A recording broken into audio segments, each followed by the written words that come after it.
Oh man, I've been waiting ages to do this one, and since it's the season for horror movies, what better time is there to review one of my favourites? This calls for another episode of The Drinker Recommends. And today, The Drinker recommends you kick back with a few beers and treat yourself to the classic sci-fi horror movie Event Horizon. Event Horizon came out to middling reviews in a crowded summer movie season in 1997, and it never really managed to catch on at the cinema. Ultimately, it ended up being a box office flop for Paramount, but it did much better on home media in the years since its release, gradually developing a loyal cult following, and by the end of this video, hopefully you'll understand why. The movie's set in the mid-21st century. Humanity's begun to spread out into the stars and colonize other planets, but we've yet to leave our own solar system. Enter the Event Horizon, an experimental new spaceship capable of traveling thousands of light years in the blink of an eye. It does this using a so-called gravity drive, which folds space and time around it, allowing it to jump huge distances instantly. Everything was looking good until the crew activated the drive for the first time and the ship disappeared. Now it's 7 years later and the Event Horizon's reappeared in orbit around Neptune. Clearly something needs to be done about this, so a rescue mission is quickly organised. The objective is to find the Event Horizon, rescue any survivors, and hopefully recover the ship intact. For this, they bring in Dr. Weir, the original designer of the ship. He's joined aboard the rescue ship Lewis and Clark by Captain Miller, the navigator Stark, engineers Smith, Cooper and Justin, medical officer Peters, and DJ. The movie does a good job of setting up its characters and their relationships quickly and efficiently. Everyone has a well-defined outlook and personality, and we're given little glimpses into their personal lives that'll become relevant later. Miller's the leader of the team. He's stoic and experienced, but also pragmatic and cautious, and he makes it clear that the safety of his own ship and crew is the priority for him. Peters is the mother of the group. She has a kid of her own back home and a kind of maternal relationship with Justin. DJ is reserved and moody, and there's a hint that he might be hiding something darker, while Cooper is the joker of the group. He's upbeat and humorous, and he flirts with his female crewmates. Smith is kind of cynical and easily spooked. He doesn't like the idea of this mission, and it's pretty obvious he's got no time for Weir. Speaking of which, Dr. Weir is the outsider of the group, but he's not your typical mad scientist with his own secret agenda. He's polite and respectful to the others, and right off the bat, he's completely honest about the Event Horizon's true mission, explaining that it was a top secret project intended to help mankind reach beyond our solar system. It's an effective way of making us trust the guy, and it sets up a dynamic with the others that feels realistic and believable. Weir also explains that there's been no contact with the ship since it returned, except for a single distress call, and well, it doesn't exactly sound promising.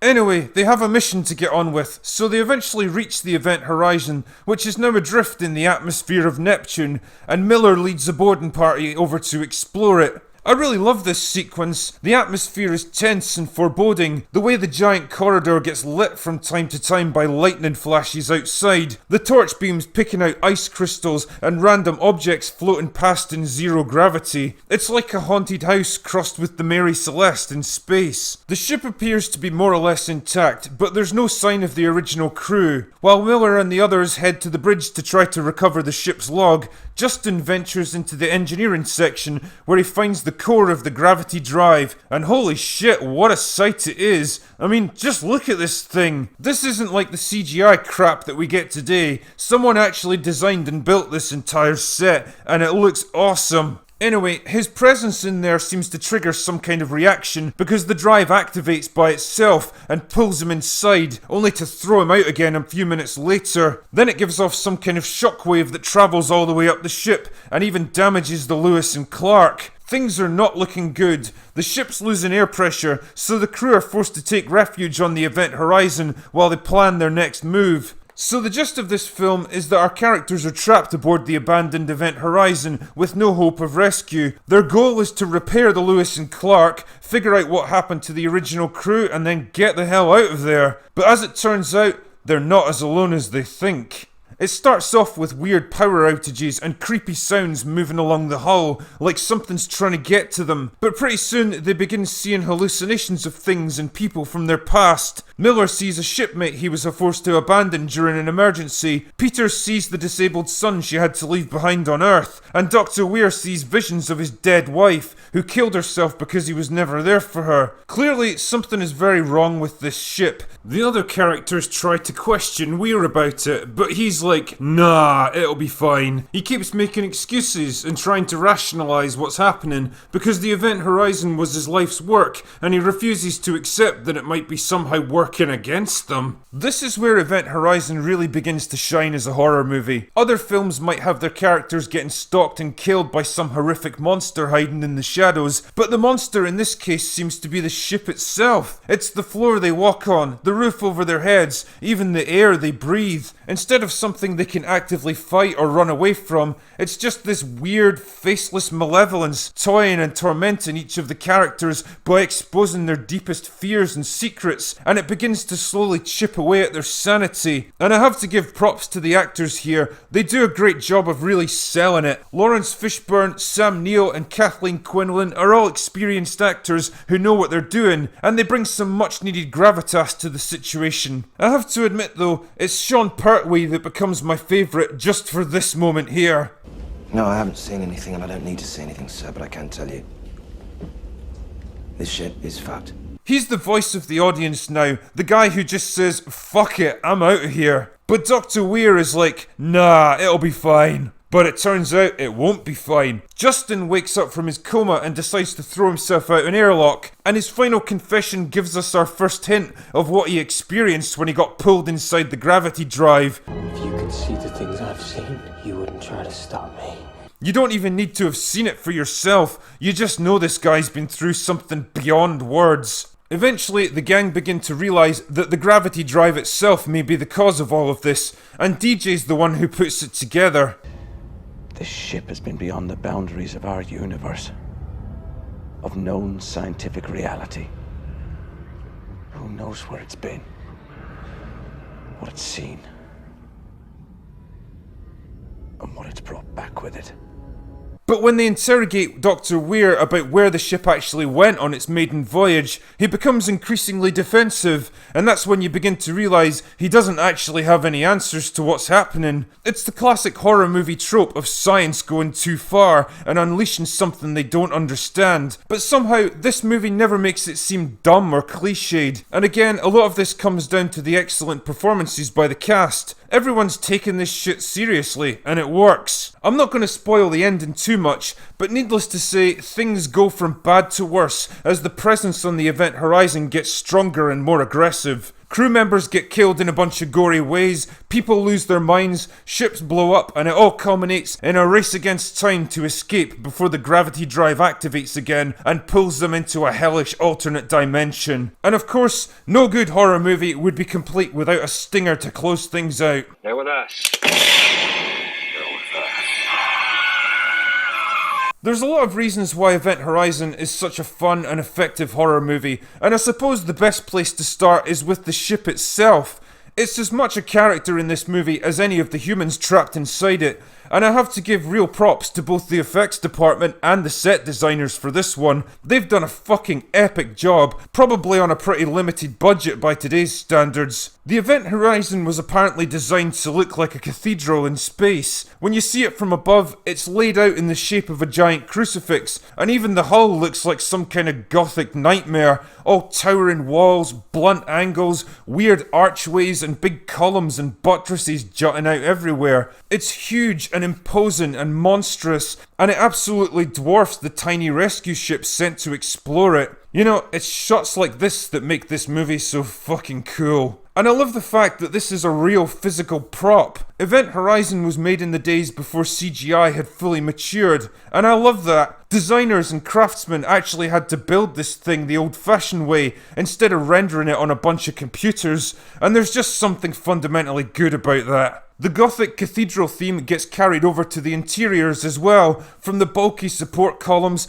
to the strange alcoves and archways and the dim, subdued lighting where you never feel like you could properly see things. It's a weird and unsettling fusion of science, technology and religion, and all of this stuff combines together to create a powerful atmosphere of oppression and foreboding, like you can never really relax, even when characters are just having a conversation in a room. I mean, imagine if this was your daily work environment. I think I'd be speaking to HR about getting a transfer. But this haunted house in space concept gives us a nice logical setup for the main story. Ever noticed that horror movies about a bunch of people trapped together in some isolated location have to go to increasingly ridiculous lengths to explain why their characters don't just get up and leave? Well, in this case they're about 10 billion miles from the nearest humans. Their only way out is a badly damaged spaceship, and it's a waste of time to call for rescue because they are the fucking rescue. It creates a setup that's logically consistent, unlike some movies I could name. Now that's not to say the film is perfect, of course. There are certainly a few things that left me scratching my head, like, how exactly is a ship meant to orbit inside the atmosphere of a planet without burning up? Why do the explosives designed to split the ship in half during an emergency have to be manually armed one by one, when such a procedure requires a huge amount of time and effort? For that matter, why isn't there a faster way to traverse the central corridor, which looks to be several hundred meters long at least? If the original crew massacred themselves on the bridge, how come they only left one body behind? What happened to all the others? What exactly was trying to break into the room during this scene? Who thought it would be a good idea to put shitty late 90s techno music over the end credits? How did the same man who directed the Resident Evil movies also direct Event Horizon? We'll probably never know. I mentioned before that one of the big selling points of this film for me was the cast. Horror movies are typically a dumping ground for young and inexperienced actors of limited ability, looking to get lucky and score their big break, but Event Horizon was like, nah, fuck that. Instead, you've got a group of pretty competent and serious actors approaching this like a proper dramatic movie. Heavyweights like Fishburne, Neil and Quinlan are all great, but so are Jolie Richardson, Jason Isaacs and Sean Pertwee. None of them ham it up, they all play their characters dead straight, and it really helps you get invested in their situation. Which brings me along to the characters themselves. See, it's standard procedure to populate your horror movie with a bunch of dumb, gullible and ultimately unlikable characters, so you don't feel bad when they get killed off. But again, Event Horizon takes a smarter and more mature approach, giving us a group of individuals who are all likeable and sympathetic in their own right, each with their own motivations, fears and insecurities. There are no clear-cut bad guys here, no characters that you want to see killed off, and nobody's even particularly annoying, and Christ, that's a rare thing in horror movies these days. Another thing I have to talk about here is the gore. Holy shit, Event Horizon does not pull its punches when it comes to blood and guts. See, the movie only gives us brief glimpses of the kind of bad stuff our characters can expect if they ever get pulled into the hell dimension, but even these are gruesome beyond belief. Sometimes you don't even know what you're really seeing, unless you freeze frame it like I do, but you just know it's bad. It doesn't hit you with gore and mutilation very often, but when it does, it's short and sharp like a hammer blow, especially when the gang finally discover the ship's log and they get to see what exactly happened to the original crew as they annihilate themselves in an orgy of blood and sex and dismemberment. Jesus, it's like a night out in Inverness. We lost a lot of good men that night. Apparently, they used porn actors and amputees for this sequence, and it was all done at weekends by a second unit because the main production was too busy working on the rest of the movie. I mean, imagine being all excited about being an extra in a major Hollywood production,